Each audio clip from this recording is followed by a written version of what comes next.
Excellencies, ladies and gentlemen, it is my pleasure to co-chair this conference and to welcome you all today to Geneva. And you'll allow me to start by my own brief statement. Excellencies, distinguished guests, ladies and gentlemen, thank you all for being here today to show your solidarity with the women, men, girls and boys of Yemen.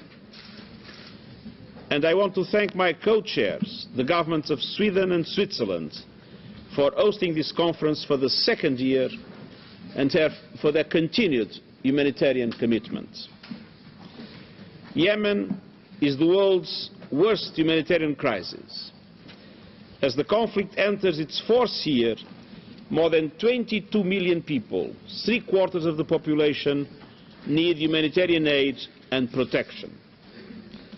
Some 18 million people are food insecure, 1 million more than when we convened last year.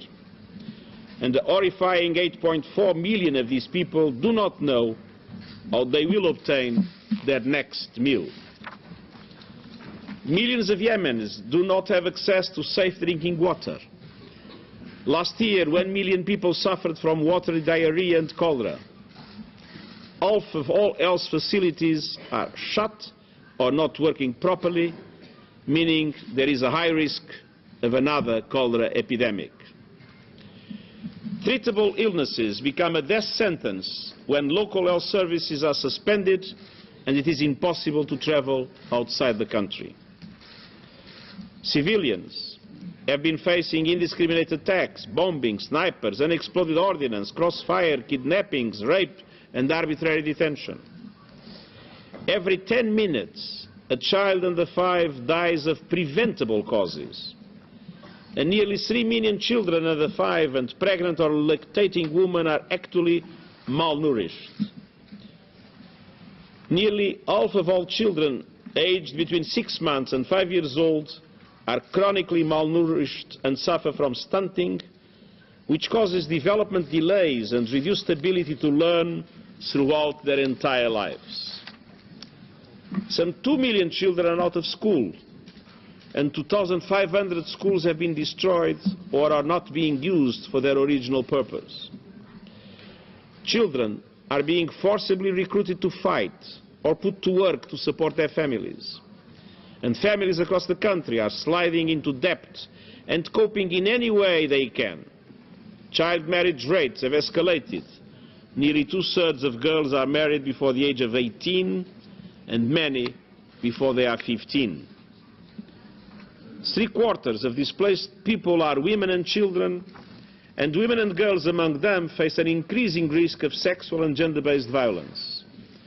And the number of women accessing services for gender-based violence has risen by at least 30% despite social constraints on reporting. And these facts represent only a snapshot of the devastation. Yemen's situation today is catastrophic, but with international support we can and must prevent this country from becoming a long-term tragedy.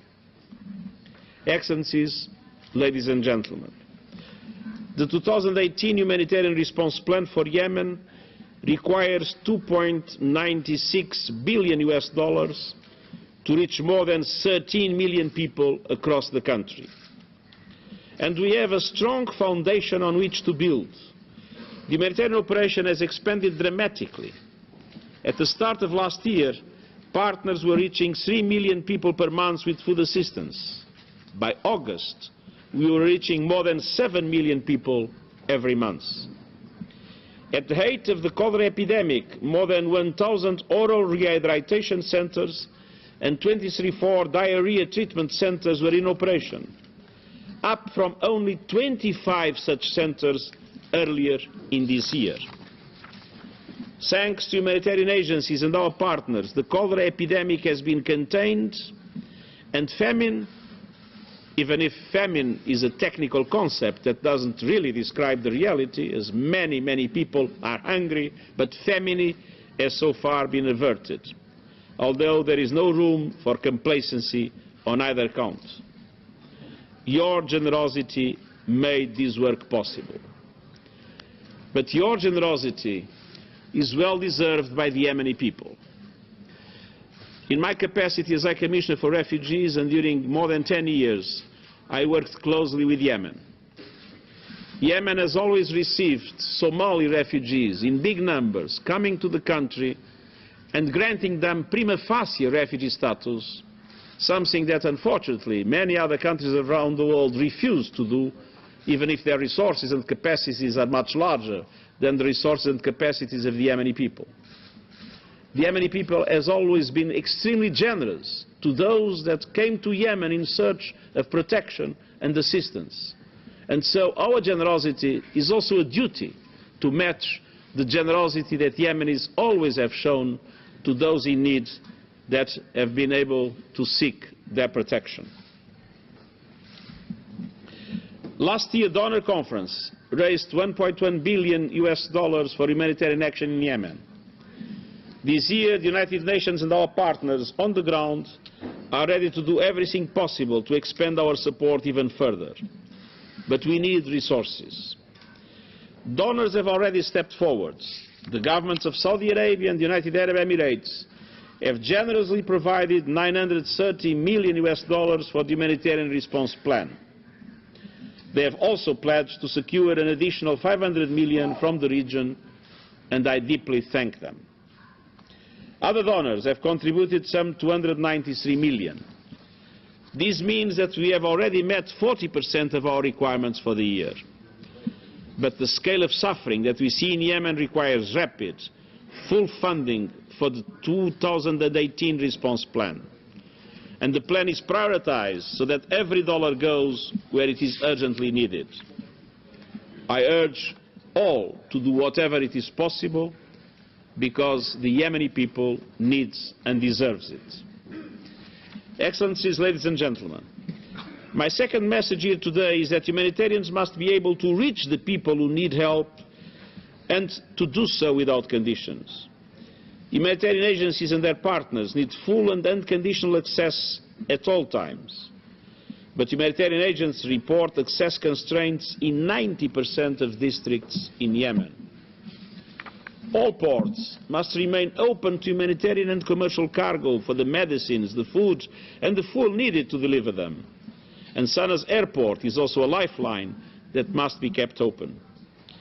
It is vital to provide safe, unimpeded, unrestricted humanitarian access to all parts of the country. And the Yemen Comprehensive Humanitarian Operations Plan, recently announced in Riyadh, was an important step in this direction. Excellencies, ladies and gentlemen, my final message is possibly the most important of all. We must see action to end the conflict. This war is causing enormous human suffering to some of the poorest and most vulnerable people in the world. And there are no humanitarian solutions to humanitarian crisis. A negotiated political settlement through inclusive intra-Yemeni dialogue is the only solution. And I urge all parties to engage with my new Special Envoy, Martin Griffiths, without delay. And I reiterate my call for full respect for international humanitarian law and the protection of civilians and civilian infrastructure. Meanwhile, millions of people depend for their survival on the decisions we take today.